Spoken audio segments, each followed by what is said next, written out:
یہی معاملہ حضرت عمر کا ہے، تلوار لے کر نکلے ہیں، ننگی تلوار، آج تو گردن اڑا کے آؤں گا محمد کی صلی اللہ علیہ وسلم۔ یہ کل کل کل کل ہر گھر میں لڑائی ہے، اولاد ماں باپ سے جدا ہو گئی، بھائی بھائی سے کٹ گیا، بہن بھائی سے جدا ہو گیا، شوہر بیوی سے، بیوی شوہر سے جدا ہو گئی۔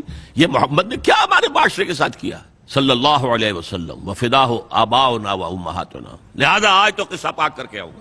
وہ بھی اسی طرح کے تھے، پہلوان قسم کے آدمی، ادھر اس کو کندھا مارا، ادھر اس سے لڑے، ادھر اس سے کشتی کر رہے ہیں، اس طرح کے آدمی تھے۔ اب حضرت حذیفہ درمیان میں مل گئے، کہاں جا رہے ہیں عمر؟ کیا آج محمد کا بس میں قصہ پاک کرنے جا رہا ہوں صلی اللہ علیہ وسلم۔ وہ ایمان لا چکے تھے، انہیں پتہ نہیں تھا۔ ان کا تم محمد کو جا رہے ہو قتل کرنے، اپنی بہن اور بہنوئی کو تو جا کے دیکھو، وہ ایمان لا چکے ہیں، فاطمہ بنت خطاب اور سعید ابن زید۔ اب جو انہیں غصہ چڑھا ہے، آگ بگولا ہو کر آئے، دروازہ پیٹا ہے، وہاں اندر میاں بیوی بیٹھے ہوئے، سورہ شعراء کی آیات، سورہ طٰہٰ کی آیات نازل ہوئی تھیں، اور حضرت خباب بن الارت آئے تھے وہاں پہ انہیں پڑھانے کے لیے، تو پڑھا رہے تھے۔ معلوم ابو عمر آ گیا، انہیں تو کہیں چھپایا، دروازہ کھولا، کیا پڑھ رہے تھے تم؟ یہ چپ۔ بہنوئی کے تھپڑ مارا زور سے، بہن درمیان میں، اس کے تھپڑ مارا۔ بہن کا ایک جملہ، عمر چاہے تم ہمیں ہلاک کر دو، اب جو دین ہم نے اختیار کیا ہم نہیں چھوڑنے والے۔ موم ہو گیا۔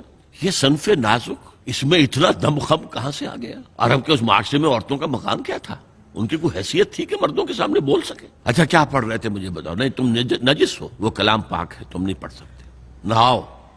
غسل کرایا، پھر سورہ طٰہٰ کی آیات پڑھی، مان لے آئے۔ جو تلوار ننگی کر کے جا رہے تھے، اس کو جیسے غلاموں کا رواج تھا کہ وہ تلوار کو اپنی گردن کے اندر لٹکاتے تھے، وہ لٹکا کر لے کر گئے۔ تو یہ شہداء ہے۔